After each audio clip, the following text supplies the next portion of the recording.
Please start us off, Professor Dr. Zubaida. Hey, hi.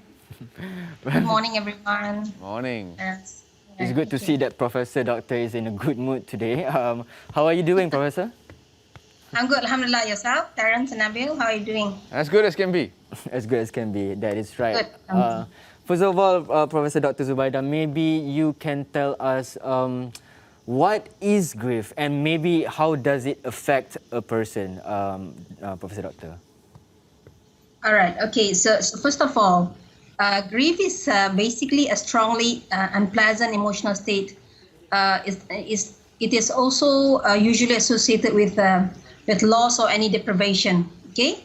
So the kind of loss that we talk about can be loss as in death, or loss of health, or a lost part of body, or that any kind of loss. Okay. So these reactions usually involves thoughts, physical behavior reactions surrounding the event. Okay. So, Yeah, never before, Prof, have we felt grief on this scale. I think in our lifetime, at least. Some people were comparing the amount of grief that they are surrounded with to like wartime statistics, where you hear of death every single day, and we're hearing death every single day in the hundreds. It is very scary to note that this is happening still today. How do we cope on an emotional level with the grief around us? right. So yeah, in the event of the current pandemic of COVID-19 pandemic, I think grief is you kind of experience it indirectly, from time to time, day to day, hearing about people's losses and so on and so forth. Yeah, and it's kind of a big thing. It's like a wave of grief, like almost every day that feeling, making you feel sinking and down, when listening to this. Now, it's when talk about feelings, people don't usually talk about feelings very, very openly. Okay, but when it comes to losses like this, I think it's good for us to kind of process it, kind of talk about it, how we feel about it, and kind of support each other, and kind of reminding each other about, about the, for example, in the pandemic, when we were supporting each other and saying, remind each other to kind of follow SOP and take care of yourselves, check in on each other, from time to time to find out how you're doing. Those are the things can kind of provide support, because there's a lot of limitations nowadays in COVID-19. You can't be, visiting your friends, yeah. But with the technology, whatnot, you can still kind of check in on each other and provide support in your own way. So, Professor, I want to give a scenario. Let's imagine ourselves as someone who has a loved one fighting COVID, down with COVID. Let's say our mother, for example, is down with COVID in the hospital and she's been admitted to the ICU and her chances are not good. The chance of losing her is very, very high. So is there a way for you to prepare yourself for this loss? Is there a way for you to set up yourself for grief? Right. Okay. Now, as compared to sudden loss, yeah, Nabil and Terence, grief reactions are actually different from individual to another individual. Okay. Now,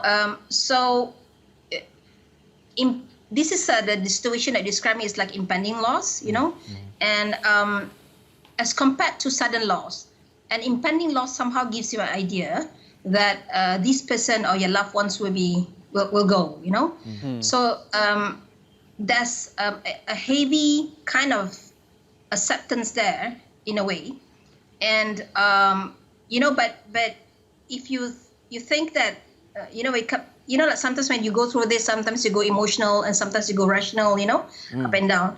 And there are times when you go rational, you're thinking, you kind of allow the person to go, especially when thinking, the dying person is suffering, and suffering, and if they survive, they're probably not likely to be in good condition anyway. They're likely to be in pain and suffering. So you kind of prepare yourself of this kind of loss, okay? And that's probably you think that's probably the best way. And this is when the religious kind of beliefs come into the picture. When kind of you kind of surrender everything to God and allow God to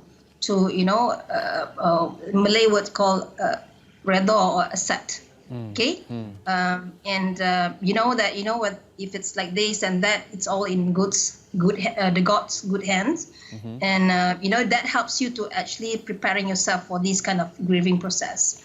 So, And of course, if it's likely to hit you if the loss is more sudden as compared to the impending one. Right. But after a while, I mean, both also can make you emotionally numb when you hear about the loss. Right, absolutely. And this is, speaking to us as adults, and we have the capacity to rationalize and reason. But a lot of cases today have the unfortunate circumstance of seeing both parents succumbing to complications regarding COVID and leaving behind children, or one parent surviving and having to have that difficult task of explaining to his children or her children why they are now without a dad or mom. So how do we deal with addressing grief in children? Because it's a completely different scenario. They are faced with the prospect of emotional scarring and something that we cannot really anticipate as adults. But how can we sort of massage that and make it a more mitigated process? Right, that's actually a very good question, Terence. Of course, children's way of processing grief is a bit different from adults. Okay, now we know that a lot of us grieving is such a normal process, just like your other big emotions like happiness, anger, or fear. Sadness due to grief is a normal reaction too. Okay. And we often I do not know, I'm not sure whether you have come across situations where people said, don't be sad. Oh, it's okay, don't be sad, Yes. It's, and I personally, don't encourage things like that to say, because I think it's good to it's better, more therapeutic to acknowledge, like, it's hard for you, it's hard for me too, we are going to go through this. So when we talk to children, rather than saying that don't cry, you'll be okay, I think validating and acknowledging their emotions is very, very crucial. And saying that, you sad, I'm sad too. Daddy's sad too. Mom is not here anymore. Daddy's sad too. Let's go through this together. Let's do things that probably make mommy happy, So you can engage the children, to do some rituals, whatever, to perhaps, to remember the mother in a more healthy way, And also, when I talk about children, children have different cognitive maturity, So if the child is about 3 or 4, they may not be able to understand the concept of death yet, okay? I think you've heard about children saying that, one of the parents passed away and they thought, my dad had been sleeping there for a while, let's go and get him back, that kind of thing. Yes. They're talking about the dad's being, the funeral and whatnot. So they thought that concept of death is still reversible kind of thing, okay? So this is when helping the children to accept is a task for the parents to actually process it together with children. They can just draw together and, now mommy is there, in heaven, looking at you. She's probably not physically here, but she's actually with us, that kind of thing. For older children, they may be able to answer to understand the concept of death, and these you sit down with them and acknowledge and go through the grief together with the children. Okay, you can offer help to children. Is anything you want to say or whatnot? You want some children say that I probably need your company. I need to sleep you for a couple of nights, and you can do that. You can do that for the children. You can support them in those ways. I think it's more question of how to tell rather than not to tell or to tell. You know what I mean? Some people say, are we going to tell the children or whatnot? I think it's not a question not to tell or tell. It's a question of how to tell the children. Yes. We've talked about how children deal with grief, and Just now you mentioned something about religious, depending on religious belief to process grief. I wonder, Professor, let's say a person is an atheist, for example. He or she has no religious beliefs. What would be the best way for this kind of people to process grief? I mean, because grief is such an overwhelming feeling. It's horrible. So what would be your advice? Right. Okay. Now, there's this theory about grief. There are a couple of theories about grief and how people respond to grief. And one of those that had been, talked about is actually Elizabeth Kubler-Ross's grief stage. Okay, and she's talking about different stages of grief. Namely denial, anger. You're going through denial, anger, bargaining, and then you go through depression, and you slowly accepting it. And this is not a euphoric, happily kind of accepting, but like eventually letting go. So I think allowing that emotions to go, the phases of grief, and allowing yourself to go through those emotions is actually good. Rather than you denying it and then like distract yourself and not wanting to have that feeling because it's too painful. You can't bear with it. You rather distract yourselves, and the grief will come back to you because it's like it's called delayed grief. So going through that emotions is actually better rather than as compared to you denying it. So back to your question, I think you can have different perspectives about accepting it. For example, I have to move on. She's not here anymore. He or she not here anymore. I got to move on. I've got to go back to my routine. And when I go back to my routine, it doesn't mean I've forgotten this the deceased. Okay, I still remember her, but I probably remember her in this way, in better way.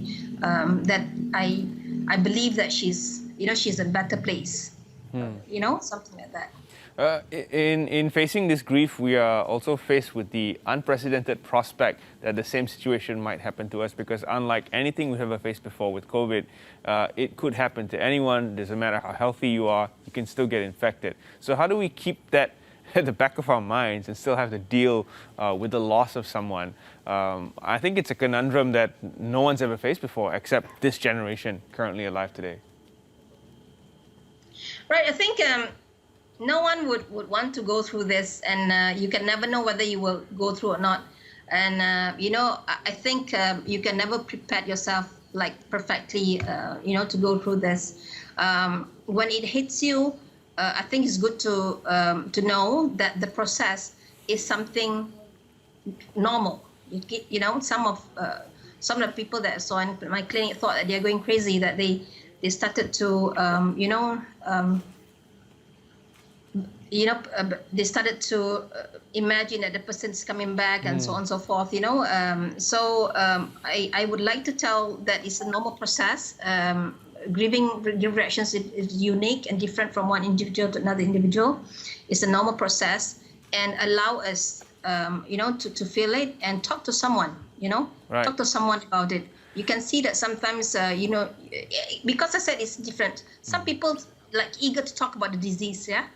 And you should allow that to happen. Some people kind of more socially withdrawn. They don't feel like talking. And you got to respect that too. Sure. Thank you, Prof, for being here on the show. It's been a pleasure speaking to you, and I hope that this conversation has helped open up our minds and our hearts to dealing with the grief around us. Thank you very much, Prof.